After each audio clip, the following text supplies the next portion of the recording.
Pagkon, amoy nakaka-joyful.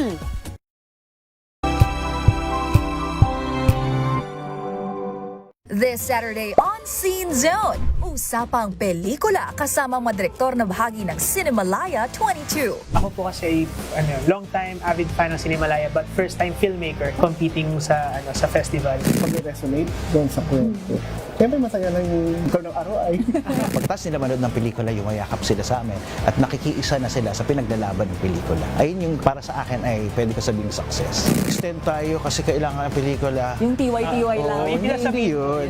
May caveats din kasi. Bawal niya ako. Tsaka, bawal nga ang overtime. Kung meron kayong unlimited budget, anong klaseng pelikula ang gusto ninyong gawin? Walang ganggang pasasalamat. Ayan! Malalaman yun na rin. No? Alas 12 ng tanghali, dito lang sa DZRH TV. The Better News. Una sa Pilipinas, una sa Pilipinas. NBS, Trending and Battle Show. Nakahandang Sa ating balitan mga kaibigan sa Rapido Hataw. Public Service Hour. Siyempre pa, una sa Pilipinas. Una Yan sa ang kabuhanan din palatuntunan ng break time. Sabay niyo na po ang mga balita at talakayan sa Balansyado. Maraming sa... Dulot na matinding takot at kaguluhan sa San Jose National School, Tacloban City matapos maganap ang isang insidente ng pamamarit.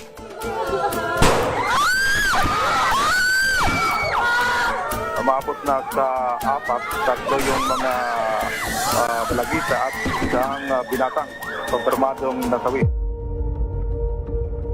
Can we say that actually someone is at fault here? I think definitely there will be people at fault. So number one, I think just to put it out there talaga, yung mga adults surrounding the child, the fact that they were able to get access, na may access sila sa barel.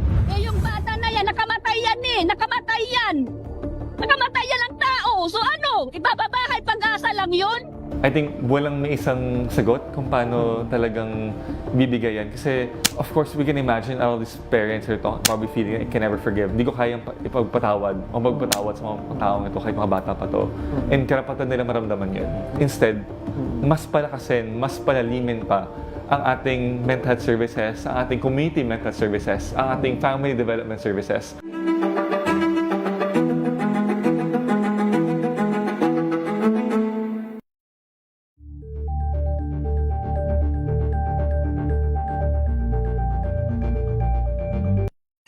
Mga balitang gigising sa inyong umaga. Mga balitang kailangan mong malaman. Mapapakinggan sa ACS Balita sa 2x2.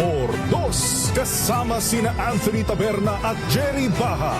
Lunes hanggang Biyernes.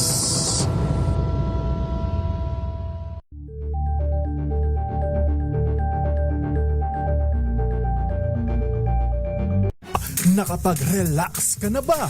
Saan ka man nagtatrabaho, mapa-opisina man o work from home o mula mismo sa pwesto, sasabayan namin ang break time mo. Sasabayan namin ng mga balita at komentaryo, mga panayam ng mga taong viral ngayon. DZRH Break Time!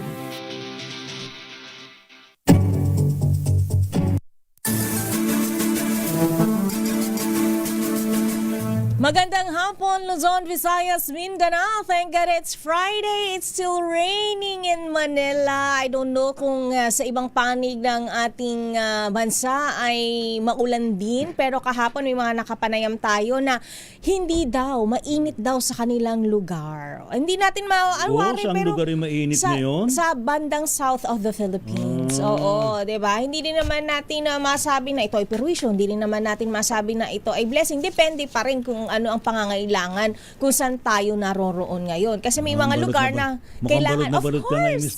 It's because it's raining in Manila. I mean, this is Manila pala. Akala ko nasa Inglaterra. Akala ko nasa oo nga, no, sa England. Oo. Ano masasabi ni Princess Sarah sa akin, di ba? O sige, ako na lang daw si Lavinia, sabi nila. Magandang hapon pa rin kahit naman tayo mamasa-masa. Diba? Yung kalsada, basang-basa ngayon. Mga natilamsikan ng Ingat tubig, sa mga ulan. motorista. Uy, ingat din sa pagkakaroon ng leptospirosis. Yan. Diba? Ingat din sa ubosipon, lagnat, Yun. trangkaso. Yan. Dahil ito yung mga panahon na talaga namang prone ng ating mga mataas ang risk, diba? Correct. Factor ng ating mga ganyang mga sakit. Ano pa ba? Katamaran. Yan, katam. Iwasan natin yan. Tapos biyernes pa, anak ko po. Magkakapatong-patong yan. Uy, mga kasama niyo po isa na namang edisyon ng Break Time. Ako po si Thea Petro Carpuz. At Ray Sibayan, ang alam po nila kay Mayor Deo Macalma para pa rin po sa DZRH, una sa Pilipinas. Una sa Pilipino, at hindi na po tayo magpapatumpik-tumpik pa. Narito na ang headline ng ating mga nagbabagang balita ngayong RH Break Time. 7 ng buwan ng Agosto. Kasi daw bukas check-out day. Bukas pa ha. Check. Add to cart day today. 8-8. Oo, bukas pa ang check-out day. Naman si Miss Thea, updated ha. Of course, kasi tayo'y mag-8-8. Uy, ito, maganda yung mood ko ngayon kasi maganda yung bungad ng ating balita. Yes, correct ka dyan. Oil price rollback, asahan sa Martes, diesel at gasolina, posibleng may 5 pisong tapyas presyo. Malaki-laki na rin. Of course. Sana madagdagan pa. Samantala naman, higit daw po sa 100,000 residente na apektuhan ng mga bagyong Maymay at Luis at maging ng habagat. 6 ang naitalang namatay ayon po yan sa NDRRMC.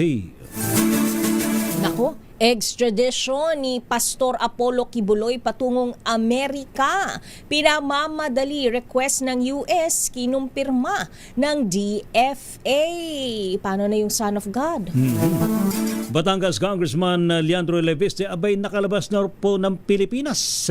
Isang araw bago inilabas ang subpena sa issue naman ng honey trap ayon po sa NBI. Kaya naman nagbakasyon lang. Hamon ni Vice President Sara Duterte na tukuyin ang mga pro-China na dapat mag-resign. Sinagot ni Defense Secretary Gibo Teodoro. 5 kabaong na may mensahe kontra China. Ikinalat daw po sa Metro Manila DFA, kinundi na ang ganitong uri ng protesta. Senado, sinisilip ang epekto ng Pax Silica Project sa Pilipinas. 80 pamilya apektado ng itatayong planta ayon yan sa BCDA. Debris na hinihinalang mula sa pinalipad na rocket ng China, nakita raw po sa karagatan ng Cagayan. Estudyante! Naku, nakakarimari-mari na naman na balita. Ito namaril sa loob ng eskwelahan sa Thailand. 6 patay, 15 ang sugatan. Ano ba yan? Kopya-kopyahan na ba yan? Roblox saka Gorbax? Nako. Yung may mga tawag dito, yung ginugroom sila? Ganun ba yun? Hindi natin ano ba naman yan, mawari ang mga ganyan. Occidental Mindoro niyanig po ng magnitude 5.4 na lindol, walang inulat na nasaktan o pinsala. Yan po ang headlines ng ating mga nagbabagang balita. Narito na po ang detalye. RH Break Time.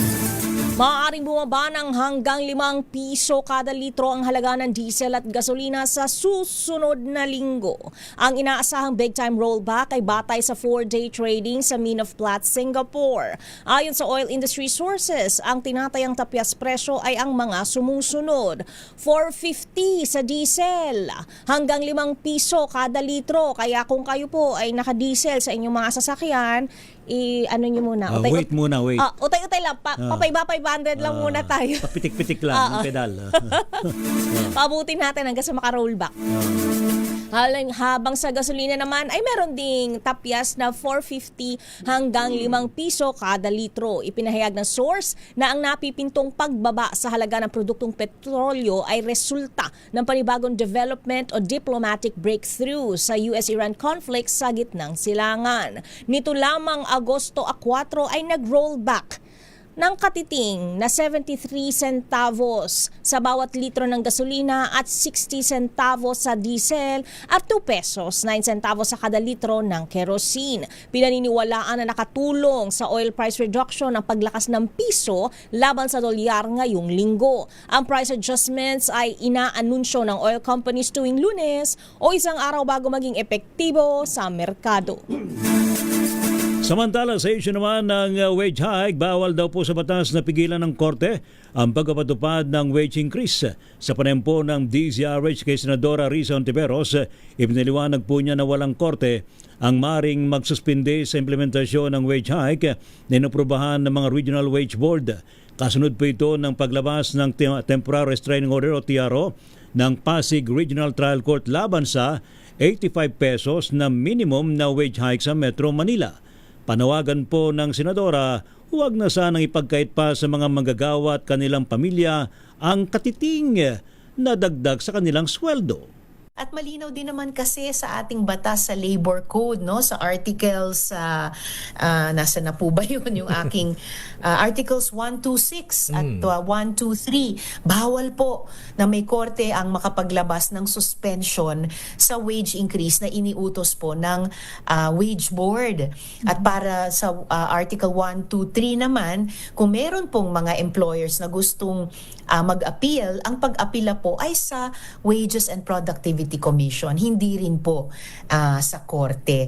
85 pesos na lang nga po, maliit kung tutuusin, pero kahit pa paano, dagdag relief sa ating mga manggagawa at kanilang pamilya. Wag naman pong pati yun ay ipagkakait sa kanila. Sa iba pang balita, iginiit ni Representative Percy Sandanya ng Akbayan Party List na dapat nang madaliin ang proseso ng extradition kay Pastor Apollo Kibuloy, founder ng Kingdom of Jesus Christ. Ito ay matapos formal na hilingan ng Amerika na ibigay sa kanilang kustudiya si Kibuloy. Naniniwala si Sandanya na kahit nakakulong sa Pilipinas ay nananatiling banta si Kibuloy sa buhay ng kanyang mga biktima dahil sa taglay na impluwensya sa politika at resources. Dapat umanong pagbayaran na ni Kibuloy ang kanyang mga krimen para mabigyan ng katarungan at katahimikan ang kanyang mga biktima. Kinumpirma na rin ng Department of Foreign Affairs na natanggap na nila ang request mula sa US government at inendorso na ito sa Department of Justice. Wanted sa Amerika si Kibuloy kaugnay ng 2021 federal indictment sa California dahil sa conspiracy to engage in sex trafficking by force, fraud and coercion, sex trafficking of children, smuggling ng salapi, fraud, and other offenses. Samantala naman napapanahon na raw po para managot sa batas si Pastor Apollo Kibuloy at mabigyan ng hustisya ang mga naging biktima niya sa Pilipinas man o sa Amerika. Inibumpahig naman ni Senadora Risa Ontiveros kaugnay ng extradition request ng US laban kay Kibuloy dahil naman sa makasong sex trafficking na iniharap laban sa kanya. Sa panahon po ng programang Damdaming Bayan ng DZRH, sinabi ni Ontiveros na matagal nang naghihintay ang mga biktimang lumapit sa kanya para mailabas ang katotohanan laban po sa naturang evangelical pastor. So kung ano po yung pace na makikita natin sa isang extradition process, palagay ko yun yung nasasaksihan natin ngayon. And sabi ko nga, panahon na, no? Dahil halos isang taon na natin nababalitaan yung ganyang posibilidad. At yun na nga, panahon na magkaroon ng hustisya ang mga victim survivors at managot sila sa kanilang ginawa sa mga babae at menor de edad na iyon. Sa iba pang balita, wala pang pinal na desisyon ng Department of Justice sa kasong obstruction of justice na inihain ng PNP-CIDG laban kay Senator Robin Hood Padilla. Kaugnay ito ng pagtakas ni ICC wanted Senator Ronald Bato de la Rosa na lumabas ng Senado noong Mayo gamit ang sasakyan ni Padilla. Ayon kay Justice Secretary Frederick Vida, oras na matapos ang fact-finding sa kaso ay makikipag-ugnayan agad sila sa National Bureau of Investigation para alamin kung ano ang mga ikakaso sa senador. Dagdag pa ni Vida, may bukod na investigasyon na ginagawa ang Office of the Ombudsman dito. Nilinaw naman ng kalihim hindi niya nais pangunahan ang magiging pasya ng investigating panel bilang paggalang sa sarili nitong mandato. Samantala naman, isa na namang mambabatas ang manoy kinasuhan ng Ombudsman sa Sandigan Bayan dahil naman sa conflict of interest na may kaugnayan sa infrastructure projects ng gobyerno. Kabuang 9 na graft charges ang inarap laban kay Congressman Noel Bong Rivera ng 3rd District ng Tarlac. Ayon sa ombudsman na naturang kinatawan, ay may-ari mano ng Tarlac 3G Construction and Development Corporation kasamang kanyang asawa na si Vice Mayor Evelyn Rivera ng bayan po ng Concepcion. Unang sinabi na Assistant Ombudsman Miko Clavano na dahil ang mga congressman na tulad ni Rivera ay may impluwensya sa budget, maigpit na binabawalan ng batas ang pagkuha o pagtanggap ng government projects na mga kumpanya na konektado pag-may-ari ng kanilang pamilya. Itinanggi naman ng mambabatas ang nabanggit na akusasyon. Nung nakalipas na buwan ay pinagarap ng 14 na kaso ng graft sa Sandigan Bayan si Uswag Ilonggo Party List Congressman Jojo Ang Jr. dahil din sa kaparehong conflict of interest. Bate naman sa reklamo ng ombudsman, ang construction firm ni Ang ay nakakuha mo noon ng 214 million pesos na kontrata sa DPWH. Samantala, umalis ng bansa sina Senator Loren Legarda at ang kanyang anak na si Batangas Representative Leandro Leviste. Ayon kay National Bureau of Investigation o NBI Director Melvin Matibag, nauna ang biyahe ng mag-ina noong Agosto 2 bago lumabas sa pinalaban kay Leviste noong Agosto 3. Base sa impormasyon, unang umalis si Leviste sakay ng Hong Kong Express Flight UO 517 na lumipad 1:45 ng madaling araw patungong Hong Kong. Habang si Legarda naman ay umalis ng 10:55 ng gabi sakay ng Cathay Pacific Flight CX-902 patungong France. Matatanda ang ipinatawag ng NBI si Leviste kaugnay ng plano umanong honey trap laban kay Executive Secretary Ralph Recto.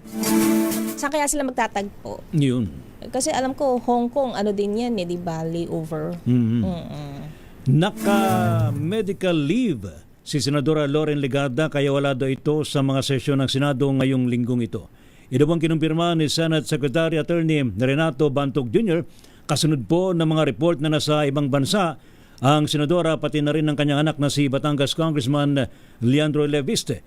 Ayon kay Bantog, nagpadala ng sulat noong Agosto 3 ang Chief of Staff ni Legarda para ipaalam na naka-medical leave mula Agosto 3 hanggang Agosto 5. Wala naman umanong impormasyon si Senate President Sherwin Gatchalian sa biyahe ni Legarda, subalit nilinaw na hindi naman kailangan ng travel authority kapag personal trip ang biyahe ng isang senador. Una po rito kinumpirma ni NBI Director Melvin Matibag na nasa ibang bansa si Legarda pati na rin si Leviste na no-show sa patawag ng Bureau kahapon kaugnay ng manoy sex scandal plot laban kay Executive Secretary Ralph Recto. Nanindigan ang Department of National Defense na may ginagamit itong objective criteria upang makilala kung sino ang mga pro-China pagdating sa usapin ng West Philippine Sea. Ginawa ni Defense Secretary Gilberto Teodoro Jr. ang pahayag matapos siyang hamunin ni Vice President Sara Duterte na pangalanan ang mga tinutukoy niyang dapat magbitiw sa pwesto. Ayon kay Teodoro, simple lang ang panuntunan. Sino ba ang kontra sa Administrative Order No. 29 na opisyal na kumikilala sa West Philippine Sea at sino ang kokontra sa bagong aplikasyon ng bansa para magkaroon ng nautical charts, ang Baho de Masinloc. Binigyan linaw ng kalihim na ang kanyang posisyon ay hindi batay sa opinyon o paniniwala lang tulad ng red tagging o kahit anong uri ng ad hoc practice. Nauna rito, iginiit na rin ng Association of Generals and Flag Officers na kailangan mag-resign ng mga opisyal ng gobyerno na sasalungat dito upang mapreserba ang tiwala ng publiko. Samantala naman, kinundina ng Department of Foreign Affairs ang pagkalat naman na makabaong na may anti-Chinese messages na natagpuan sa iba't ibang lugar sa Metro Manila. So sa official na statement, iginit po ng DFA na hindi nito kinukonsinti ang namang banta o karahasan laban sa sinuman, kabilang po mga dayuang mamayan at opisyal sa bansa. Ayon po sa DFA, bagamat iginagalang ng Pilipinas ang kalayaan sa pagpapahayag, hindi umano nito saklaw ang mga banta ng karahasan o anumang kilos na naglalagay sa iba sa panganib. Gayun din binigyan din ng DFA na hindi dapat ganito ang paraan ng mga Pilipino sa pagpapahayag ng reklamo sa mga sensitibong issue. Sa report naman ng Philippine National Police, 5 kabaong na may anti-Chinese messages ang natagpuan sa Metro Manila Biyernes madaling araw at lumalabas sa inisyal na CCTV backtracking ng mga otoridad na gawa raw ito ng mga naka-face mask na sakay ng puti at gray na van. Kaugnay nga ng balitang yan, pinaiimbestigahan na ni PNP Chief Police General Jose Melencio Nartates Jr. ang 5 kabaong na natagpuan sa ilang bahagi ng Metro Manila kaninang madaling araw. Ayon sa National Capital Region Police Office o NCRPO partikular na nakita ang mga kabaong sa sumusunod na mga lugar: Santa Cruz, Maynila, Barangay 54 Caloocan City, Barangay South Triangle, Quezon City, Barangay Santa Teresita, Quezon City, at Hilpuyat, Makati City. Sa inisyal na backtracking ng CCTV, nakitang gawa ito ng ilang naka-face mask, lulan ng puti at gray na van. Kalakip ng kabaong ang mamensahe ng pagkondena sa Chinese Communist Party at mga larawan ni na President Xi Jinping at ilang opisyal ng China. Tinawag naman itong cowardly act o kaduwagan ng NCRPO at tiniyak na pananagutin ang mga utak sa likod nito. Samantala, na-recover naman ng Philippine Coast Guard ng mga hinihinalang bagay ng rocket sa baybayin po ng barangay Babuyan, Claro, Calayan, Cagayan. Ito po'y kasunod naman ng report na natanggap ng Philippine Coast Guard mula sa mga residente sa lugar tungkol sa nadiskubring bagay sa dalampasigan ng sitio Naidi. Sa report ni Philippine Coast Guard spokesperson Commodore Noemi Cayabyab, sa inisyal na pagsusuri ng mga otoridad, walang nakitang anumang marka sa bagay na magpapatunay na isa nga itong rocket debris. Sa ngayon ay dinala muna ito sa ligtas na pasilidad habang inihintay ang teknikal na pagsusuri ng mga kaugnay na ahensya. Kasalukuyan nang naipag-ugnay ng Philippine Coast Guard sa iba pang ahensya ng pamahalaan para matukoy ang pinagmulan at uri ng na-recover na bagay bilang bahagi ng pagsusulong ng maritime safety.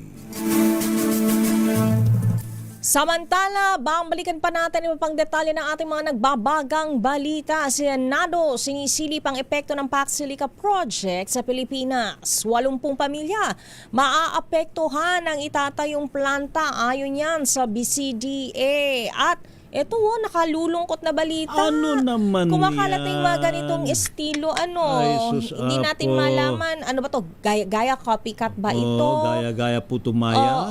Ano ba nangyayari sa ating mga kabataan? Hindi maganda. Yes. Kung ano man na nakai-influensya sa kanila, sana ay ma-correct na para matigilan na. Dahil isang estudyante na naman ang namaril sa loob ng isang eskwelahan, but this time sa Thailand naman. Kung saan 6 ang patay at 15 naman ang iniwang sugatan.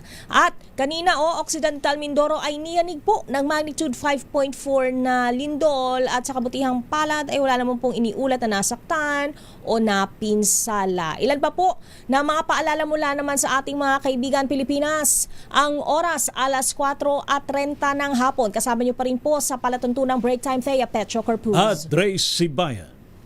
Alas 4:30 na po. Ang oras na yan ay hatid sa